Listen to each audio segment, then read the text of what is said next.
Bismillahirrahmanirrahim. Assalamualaikum warahmatullahi wabarakatuh.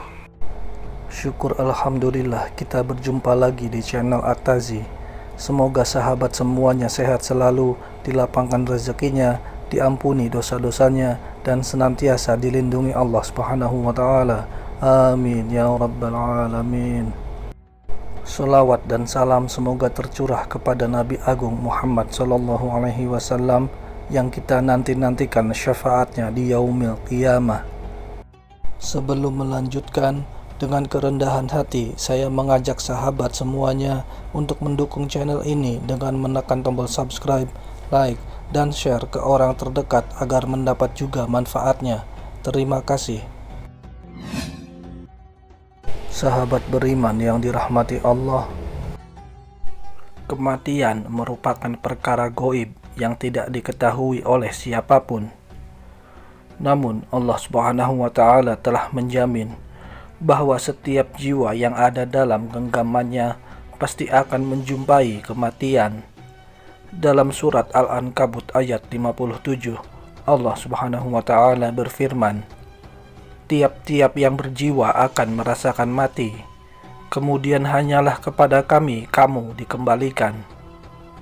Setelah mati, manusia akan bersiap untuk menjumpai fase kehidupan yang selanjutnya. Orang yang banyak beramal soleh akan dimasukkan ke dalam surga, sementara orang yang gemar melakukan maksiat akan dijebloskan ke dalam neraka. Sebenarnya, perasaan takut mati sangatlah wajar dimiliki oleh seseorang. Mengutip buku "Apakah Anda Takut Akan Masa Depan?" karya Yusuf Al-Aqsori, hal ini bisa dipengaruhi oleh beberapa faktor, seperti merasa gagal dalam hidup, tidak mampu mewujudkan keinginan tertentu, atau telah banyak melakukan dosa dan maksiat. Mayoritas orang yang takut mati lebih memfokuskan ketakutan mereka pada siksaan di akhirat. Itulah sebabnya manusia pada umumnya tidak suka, bahkan sangat takut pada kematian. Bagi sebagian orang, kematian sangat menakutkan. Mereka membayangkan kematian sebagai peristiwa yang amat tragis dan mengerikan.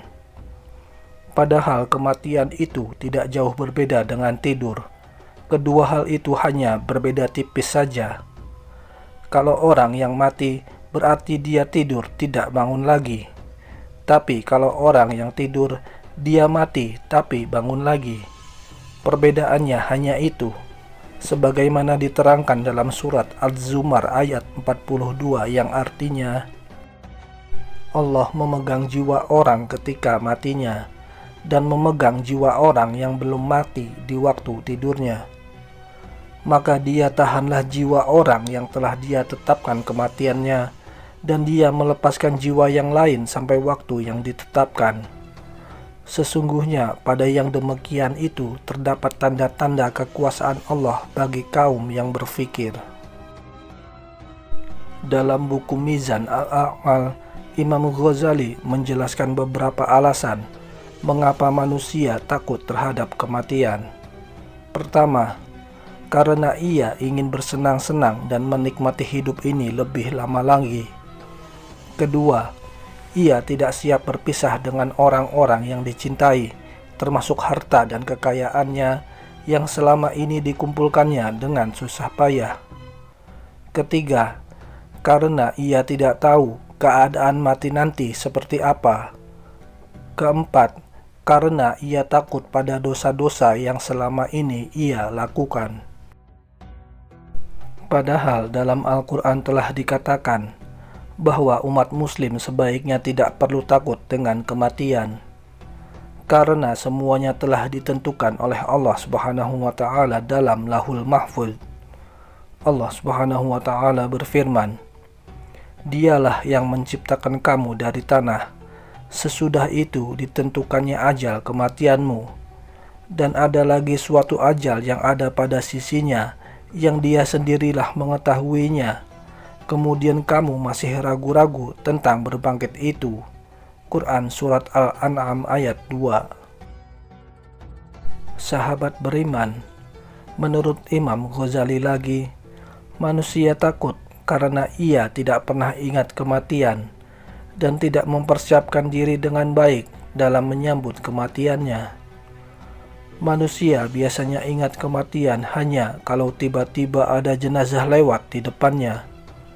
Seketika itu ia membaca istirja, Inna lillahi wa inna ilaihi raji'un. Namun, istirja yang dibaca itu hanyalah di mulut saja, karena ia tidak secara benar-benar ingin kembali kepada Allah dengan ibadah dan amal soleh. Sehingga dengan demikian, agar tidak alergi dan fobia dengan kematian, manusia harus sering-sering ingat kematian.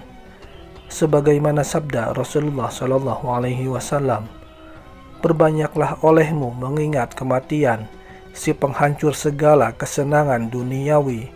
Hadis riwayat Ahmad. Ingat kematian akan menimbulkan berbagai kebaikan. Di antaranya, membuat manusia tidak ngoyo dalam mengejar jabatan dan kemewahan dunia. Ia bisa menjadi legawa atau qanaah dengan apa yang dicapainya sekarang, serta tidak akan menghalalkan segala cara untuk memenuhi ambisi pribadinya. Kebaikan lain, manusia bisa lebih terdorong untuk bertaubat alias berhenti dari dosa-dosa, baik dosa besar maupun dosa kecil. Lalu kebaikan berikutnya, manusia bisa lebih giat dalam beribadah dan beramal soleh sebagai bekal untuk kebaikannya di akhirat kelak. Mengingat kematian dapat diibaratkan juga kita sedang menyiapkan rumah. Rumah orang mukmin itu ada 3. 1. Rumah setelah lahir. 2. Rumah setelah mati. Dan 3. Rumah setelah kiamat. Rumah setelah kematian tidak perlu dipikirkan karena sudah ada yang mengurusi. Yang perlu dipikirkan adalah rumah setelah lahir di dunia, dan yang terpenting adalah rumah setelah hari kiamat, yaitu surga. Rumah dunia yang megah dan bagus akan ditinggalkan selama-lamanya, sedangkan rumah di surga akan ditinggali selama-lamanya. Maka mulai sekarang, persiapkan tempat tinggal kita yang akan kita huni selama-lamanya. Dengan berbagai kebaikan ini, orang-orang tentu tidak takut dan tidak gentar lagi menghadapi kematian. Mereka justru merindukannya, karena hanya lewat kematian, mereka dapat menggapai kebahagiaan yang sebenar-benarnya, yaitu berjumpa dengan Allah dalam ridho dan perkenannya. Inilah anugerah dan kabar gembira dari Allah Subhanahu wa Ta'ala kepada mereka. Dalam firman-Nya, sesungguhnya orang-orang yang mengatakan, Tuhan kami ialah Allah, kemudian mereka meneguhkan pendirian mereka, maka malaikat akan turun kepada mereka seraya berkata, janganlah kamu merasa takut, dan janganlah kamu merasa sedih, dan gembirakanlah mereka dengan surga yang telah dijanjikan Allah kepadamu. Quran Surat Fussilat ayat 30. Sahabat beriman yang dirahmati Allah, semoga kita senantiasa mengingat tentang kematian, agar lebih meningkatkan ketakwaan kita kepada Allah Subhanahu wa Ta'ala untuk meraih ridhonya. Amin. Allahumma amin. Wallahu a'lam bishawab. Demikian yang bisa saya bagikan. Semoga bermanfaat bagi kita semua. Terima kasih telah menonton dan sampai jumpa di video selanjutnya. Wassalamualaikum warahmatullahi wabarakatuh.